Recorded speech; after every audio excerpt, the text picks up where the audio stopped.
There are many ways the world might end. Fortunately, there are also many ways we can prevent that.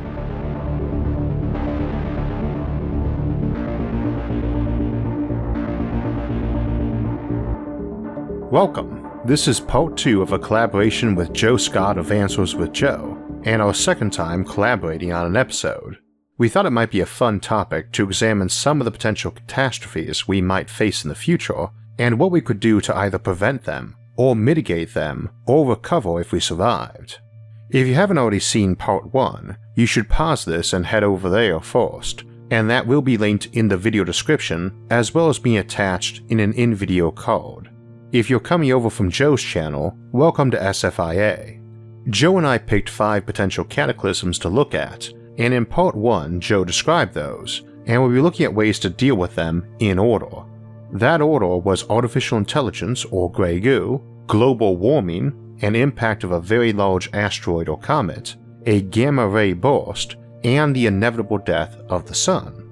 Throughout this episode, I'll be mentioning some technologies I've discussed more in other episodes, and bringing them up on the screen. If you are new here and already saw part 1, you can hit pause and jump over to those videos for more information. Artificial intelligence and grey goo are good ones to start off with, since amusingly they would be invaluable tools in dealing with the other catastrophe options. Fundamentally, both give you access to virtually unlimited resources and construction ability, even effective immortality, and free people up for other things or even nothing at all. By that we normally mean a life of luxury and relaxation, but a rebellious AI achieves that nothing at all by wiping us out. This is a great example of a threat of our own making, and one that's dangerously attractive. It opens so many doors, good and bad, and one approach is just to slam those shut, ban making them, or even ban research that approaches it. That can understandably rub people the wrong way. We are not a civilization these days that tend to think that some things are better left unknown. And yet, we don't actually need artificial intelligence equal or superior to human intelligence to gain a lot of the benefits, so you could prevent the problem by simply choosing not to go down that road. But that's a disaster you have to constantly seek to prevent, and the closer you come to the danger level, the easier it is for a person or small group to ignore the restrictions and cross the threshold and make a threat. The other issue with that is the notion of a runaway effect. Not so much a smart computer breaking its core programming and restrictions, like not harming a human, but a simpler one that self-improves, does it again, and each time faster. This is the concept of a technological singularity. However, there are some caveats that can protect or expose us. First, grey goo doesn't need to be smart. It's actually usually assumed to be rather stupid, a vast swarm of dumb tiny machines that just tear apart anything they encounter to make more of themselves. This is where we have to be careful to not overestimate a threat. What I just described is identical behavior to the typical microbe. It eats anything it can to make more of itself. This is what most life is, and even insects are a rare exception to that. Microbes vastly outnumber everything else, and are a threat to us. They do kill a lot of us. But what's dumb is manageable, and grey goo can't replicate infinitely fast any more than microbes can. The simpler they are, the faster they can replicate, though they can still only do it so fast without producing so much heat they'd melt themselves in the process. When you run the numbers, while they can produce quite fast, grey gooing the surface of a planet slow enough not to melt everything, including the bots doing it, is a process of years, not hours. They're also very vulnerable. If you try to stick shielding on a nanobot to protect it from EMP, all that added mass is making replication much, much slower. Every extra defense or bit of intelligence or ability slows the process down more and more. It's also something that can be made fairly safe too. We mutate because we have no reason not to, it's how we came to be, and traits or safeguards against mutation are not something evolution tends to pick for. We have a lot of ways to drop mutation odds on machines down to probabilities so small that the odds of it happening even once in the entire universe's history would be slim. so grey goo is undeniably a risk, but a fairly manageable one, not a boogeyman. AI is a bit more so though, exactly because it is smart, and we know how dangerous minds are. It's why we dominate this planet and why so many of the threats to us are from other people. But keep in mind with an AI, that's exactly what you're talking about, another person. Indeed, it might be a human, since one of the easier pathways to making an AI would be copying a human mind as a basic template. But human or not, it is a person. Its motives might be far different than ours, maybe even more different than most animals, who at least share that survival of the fittest background for motivations. But it has limits, and it can't just wave a wand and make a smarter next generation version of itself in some exponential growth pattern. Keep in mind, humans have been trying to make smarter humans for a long time, with mixed success, but you can't dump a person in a room and tell them to make a smarter person and expect that to happen, or assume if they did succeed, that new person could repeat the performance, making a yet smarter person and do it quicker than the last time.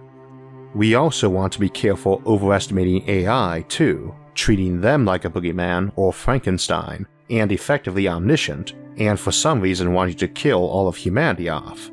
There's problems with this we tend to miss by not looking at the situation from its perspective, and there's an example I like to use for this.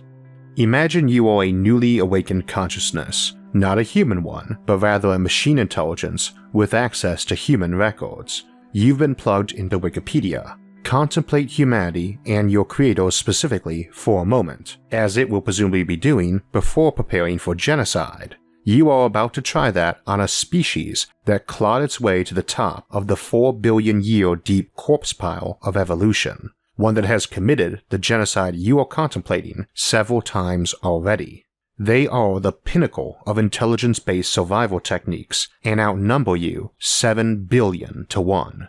Their members include people smart enough to have made you. You might not understand mercy and compassion, but you know they do, and you know that if you fail, they will show you neither.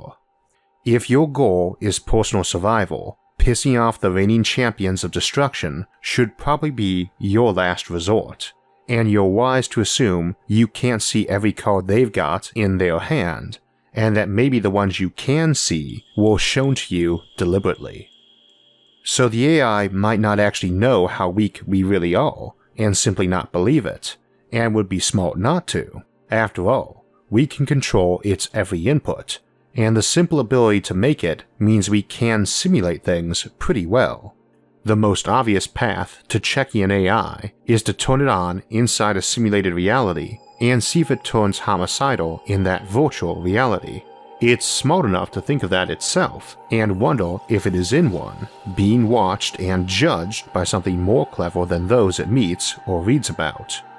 The sneaky AI solution to this is to bide its time, make itself indispensable to us, show us that it can be trusted over years, decades, even centuries.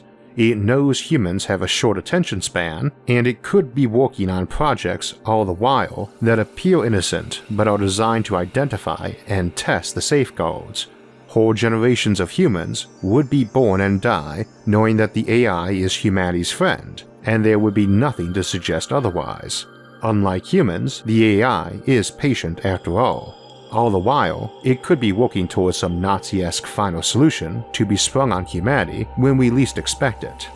So our solution isn't a perfect safeguard, and I would judge AI probably one of the biggest, if not the biggest, threat mankind will ever have to deal with. Not just the threat of AI to us, but the existential ethical threat of how we treat our own creations. Patience is a virtue, and we are going to have to be very patient when it comes to identifying and dealing with AI threats.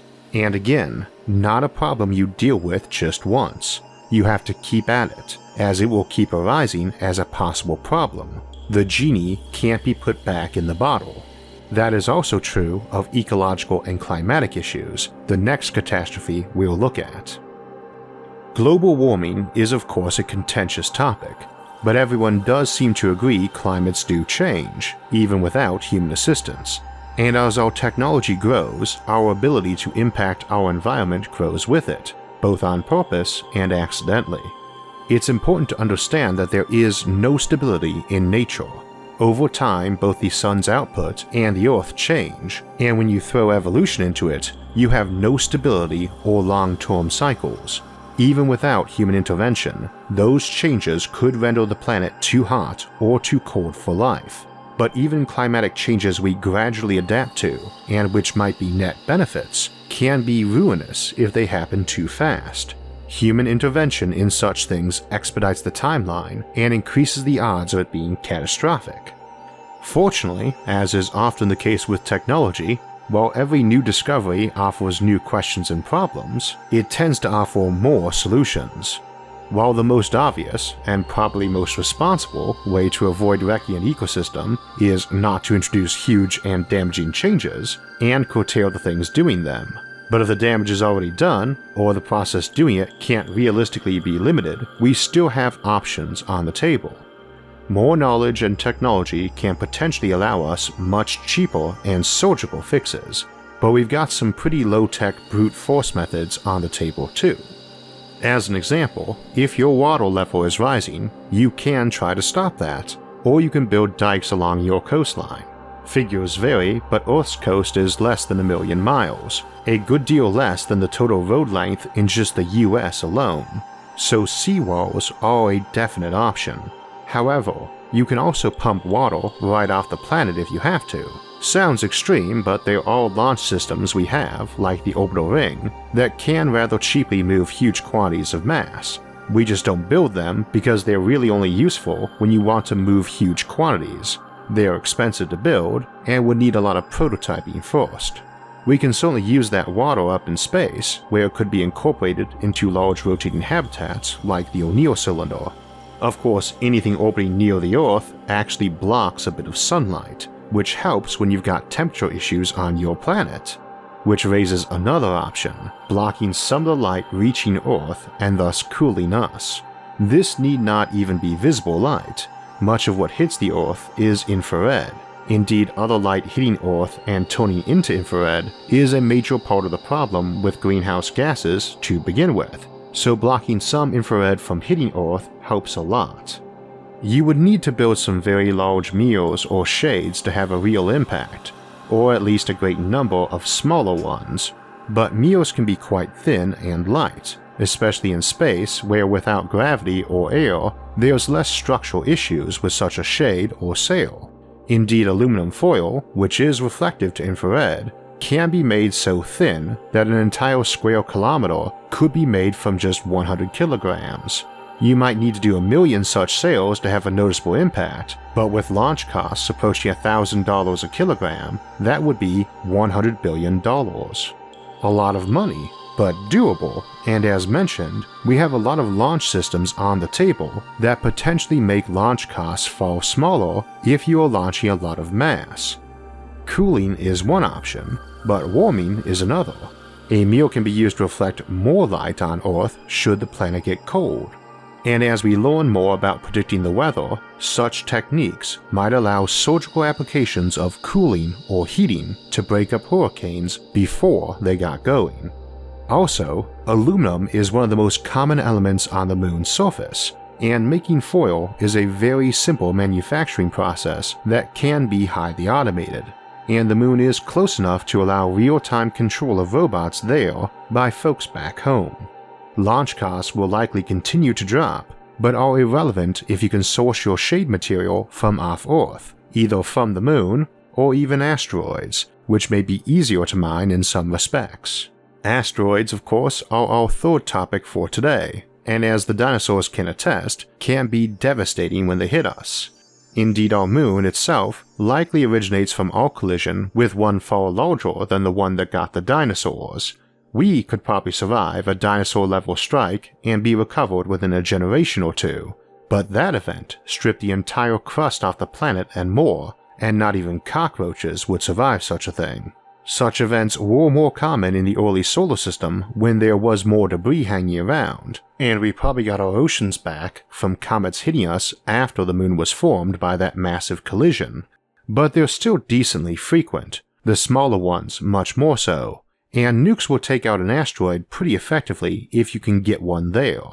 This doesn't help with the super huge kind, something closer to being a planet than a boulder, though we have some options there we'll get to in a moment. The key thing is you can't nuke an asteroid if you can't see it and get to it, so detection is the most important part. Fortunately, the bigger they are, the easier they are to see, and the closer they are, the easier they are to see, both because they are closer to us and closer to the sun, so that they receive and reflect even more light from it. This past month, we actually had a close visit from Vesta. This is the second largest asteroid in the asteroid belt that is actually much bigger at 530 kilometers across than the asteroid that wiped out the dinosaurs. That was only 10 to 15 kilometers across. These close calls do happen, but we easily spotted it. In fact, you could see it with the naked eye too, and we calculated it was no threat on this flyby. We were talking a moment ago about putting big mirrors in orbit around the planet to help reflect light away, but there's another thing you can do with a giant mirror, and that's make a giant telescope. This requires a bit more precision, but if you're manufacturing mirrors on the moon, you can adapt that to make rather huge telescopes too. Indeed, they could do double duty, blocking sunlight when in front of Earth and acting as telescopes when not. More to the point, if you're building stuff on the moon, it means you've got a pretty good infrastructure and launch system there, so you can get stuff out to a distant asteroid earlier when it's more effective. A little nudge off course at a great distance can deal with an asteroid or comet just as effectively as blowing it to smithereens. That nudge need not be rockets or nukes either. If you've got a big parabolic mirror, you can reflect a beam of light at one and push it off course. You essentially are melting one side of the object to create a plume of gas, which will act like a rocket. Done correctly, you can not only push it away from Earth, but carefully put it into an orbit we can easily access if we wanted to mine that asteroid instead. Waste not, want not. And note that we're getting a lot of extra utility out of our orbital mirrors beyond just cooling the planet. But for really big objects, like rogue planets coming out of the interstellar void, you'd have to get a lot bigger. It is possible to move such things though, as we'll see when we get to our fifth and final topic. We have another possible interstellar threat, the gamma ray burst, these typically being a particularly rare, focused, and powerful type of nova. We do have the advantage that we'd be able to see the potential threat. Indeed, a candidate star would likely be naked eye visible. Being more powerful and focused than a supernova, they can kill us a lot further away, but it's more like a flashlight than a laser beam. The range is largely extended, but not enormously so. Joe already discussed what one could do to us, and because these move at light speed, you can't get much warning, nor are they long events, lasting typically seconds or at most minutes. So you can't see them till they happen, and you don't have the time to absorb part of it while getting to safety or raising some defenses. It's over before you had time to react. So how do you protect yourself, borrowing some magic new shielding technology or faster light detection system that can warn you in advance? The answer isn't magic, but it is smoke and mirrors. We don't have any of the cool shields from science fiction, for instance, but we can make the old-fashioned ones, big metal plates that stuff can slam into. A GRB is never going to take you completely off guard. You will know every single star or star remnant close enough to threaten you, and much as we can block light from the sun hitting us, we could position a plate between us and a potential GRB. We don't have a substance that can reflect gamma rays yet, but plenty of stuff absorbs or scatters them, and as the blast enters and vaporizes it, the burned gas remains, smoke if you would, will scatter some so it misses us, and absorb some, releasing that slowly as the dispersed sphere of light at a less harmful frequency. Again, building some planet-sized shield might sound rather absurd, but it's thin. Not too thin since you want to absorb quite a powerful burst, and gamma is hard to absorb, but still something you could easily make from any of the million or so smaller asteroids in the belt. You'd want to put it that far out and further too, since stuff doesn't stay stationary in space and moves faster the closer to the sun you are. This would be a long-term project, as predicting exactly when the star is going to go nova is currently a big guessing game in much the same way as we cannot predict exactly when an earthquake will strike. The asteroid turned shield would have to be positioned and keep station between Earth and the exploding star for potentially centuries. Conveniently though, any object like this is pretty easy to move. It is basically still a big solar sail, and you can push on it with light beams and lasers. This is where the mirrors come in. You basically need to keep the shield lined up with the threatening star and Earth, which is moving around the sun. So you have to push the mirror back and forth like a ping pong ball as the Earth orbits the sun. There's a couple of problems with this though. Firstly, it might not be necessary. As we build up in space, we are likely to acquire quite a thick cloud of orbiting mirrors and habitats which would absorb much of the GRB strike themselves, and they generally would be more resistant to such things. On Earth, you live above the protection of the ground. In a rotating habitat, you live inside the protective layer of the ground. Secondly though, anyone who can do such a shield is likely already spread throughout much of the solar system. This is particularly the case here as it's an improbable threat and thus not one you'd casually expend huge resources to protect against. So you'd probably be quite the solar empire before you decided the cost to benefit ratio justified it. If you're that spread out, you can't use one shield, so this defense is useless. You might do it for Earth and maybe a terraformed Mars or Venus, but not for every spot.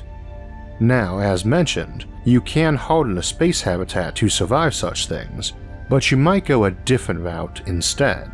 It is possible to move stars using their own output. Normally a star emits its light and solar wind omnidirectionally, the same amount in every direction, but by surrounding it with mirrors, you can bounce light in one direction and create something called a Shikata thruster to slowly move a star. The bigger the star is, the easier it is to get moving too. So it's a good approach for dealing with a potential supernova in a region of space you've colonized or want to. Nothing high-tech is involved, you just build tons and tons of mirrors. Needless to say, this is exactly the sort of thing self-replicating machines are ideal for, an example of how one potential risk can help you fight another. It is also possible, if you know what you're doing, that you might be able to get there and set off a gamma ray burst intentionally, which if you can control the time and direction, allows you to aim things off where it won't harm anyone. We've a couple of other ways to deal with dangerous dying stars though, which takes us to our final topic for the day. Stars get hotter as they age, not just the big red giant phase or nova some experience. This is a constant, gradual process. Our sun is hotter than it used to be and gets a bit brighter every day. We are not sure of the exact timeline, but in about 1 billion years, the Earth should be turned into a barren wasteland, and eventually an airless rock, long before the sun would expand and brighten as a red giant, possibly enough to consume our planet. We don't have that much time though. But you can probably already guess one answer. Again, those solar shades and mirrors we discussed earlier. In space, heat only transfers by light and radiation, so if your mirror is good enough, you could freeze to death right next to the sun just from it blocking all the light from getting to you. Indeed, if the sun expands a lot, but not quite enough to reach us, we could potentially sit there behind mirrors the whole time till it popped and dropped back into being a white dwarf, in which case we could use mirrors and shades to bring in the right quantity and spectrum of light to keep us warm and lit. Such mirrors and shades don't need to orbit Earth either. We have something called Lagrange points that stay stationary relative to Earth, as does anything sitting there, and one is directly between us and the sun, the L1 point. We also have something called a statite, a thin mirror or solar sail that stays stationary rather than orbiting the sun, as it is falling down, but being pushed away by the light of the sun, or the lagite, which does a slower orbit by combining normal orbits with that statite light push effect. We can move the planet too. It's different than moving a star, But the simplest approach is a big shiny plate or ring on the planet you just bounce a light beam off of. The easier approach though is called a gravity tractor, which is a bit more complex, but basically you shove something else and it pulls the Earth along. Like detonating a nuke on the dark side of the moon when it is a new moon, then detonating one on the light side of the moon during a full moon, thus pushing it both times away from the sun, but in the first case toward Earth, and the second away from Earth, balancing out the motion relative to the Earth, but not the sun. Your other option though is to keep the sun from ever dying, or at least vastly prolonging this. The sun turns hydrogen into helium and is slowly poisoned by this, and it will die long before it runs out of hydrogen. However, we have a trick for removing material from the sun called starlifting. This is handy for other purposes too. The sun is mostly hydrogen and helium, but it also contains huge amounts of other materials, far more of them than the rest of the solar system combined. You can extract these by taking advantage of the sun's own power and magnetic field to basically blow them off, something that occurs naturally already with the solar wind. Stars have lifetime related to their mass. The bigger they are, the more quickly they burn out, and this is exponential. One twice our mass would live barely 1 billion years, as opposed to our 10, while 1/2 our mass would still be around for tens of billions of years longer. So you could simply lower the mass of our sun, and either bring the Earth closer, or use some mirrors to get more light on the planet. However, you can also remove that mass and just dump the portion of it which is hydrogen right back in, removing all the helium and heavier elements, prolonging the life of the sun quite a lot.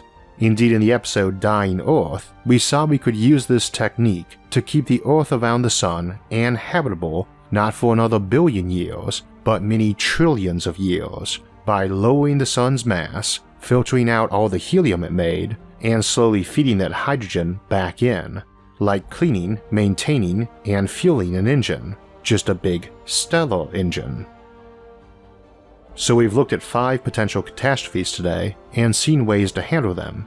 It's easy to see catastrophes ahead and figure there's nothing you can do, but with a bit of human ingenuity, there's not much we can't handle.